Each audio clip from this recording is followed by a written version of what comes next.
March 28 ရက်နေ့ကလှုပ်ခဲ့တဲ့ငလင်မှာဆိုရင်စကိုင်းနဲ့ကျမတို့မန္တလေးကအထိခိုက်အများဆုံးဖြစ်ခဲ့တာပေါ့နော်ငလင်ကမန္တလေးမှာလည်းတော်တော်ပြင်းထန်တယ်အစားကတော့ကိုရီးယားလည်းရိုးရိုးပဲလှုပ်တယ်လို့ထင်တာဒီလောက်ကြီးအထိပြက်စီးတွေများမယ်အသေးဆုံးတွေများမယ်လို့မထင်ထားဘူး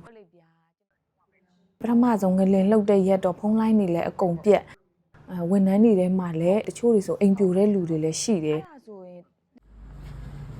ICRC ရုံးကလည်းထိကြိုက်သွားတဲ့အထဲမှာပါတော့ရုံးမော်ဘယ်သူမှမတက်ရဲကြဘူးရှေ့ကကွက်လက်မှာပဲပေါ့နော်အကုန်လုံးထိုင်ပြီးတော့မှအလုပ်လုပ်ကြရတာအကုန်လုံးကလည်းအကူအညီတွေလိုအပ်နေကြတာဆိုတော့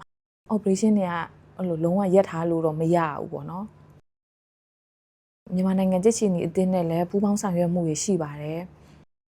ကျမတို့ဌာနကအဓိကရေနဲ့လူနေမှုဆိုင်ရာအထောက်ပံ့တွေကိုထောက်ပံ့ပေးတဲ့ဌာနဆိုတော့တောက်ရည်သုံးရည်အိမ်သုံးဆိုလာပေါ့နော်လမ်းမီးတို့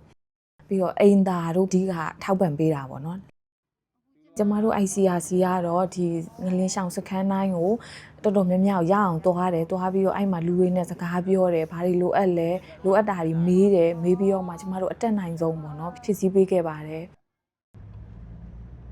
စကိုင်းမှာလည်းငလင်ကြောင့်အထီးကိုက်သိဆုံးများတော့ကျမတို့အနေနဲ့ကလည်းဆေးရုံအတွက်လိုအပ်တာတွေကိုဖြည့်ဆည်းထောက်ပံ့ပေးနိုင်အောင်ကြိုးစားရတာပေါ့နော်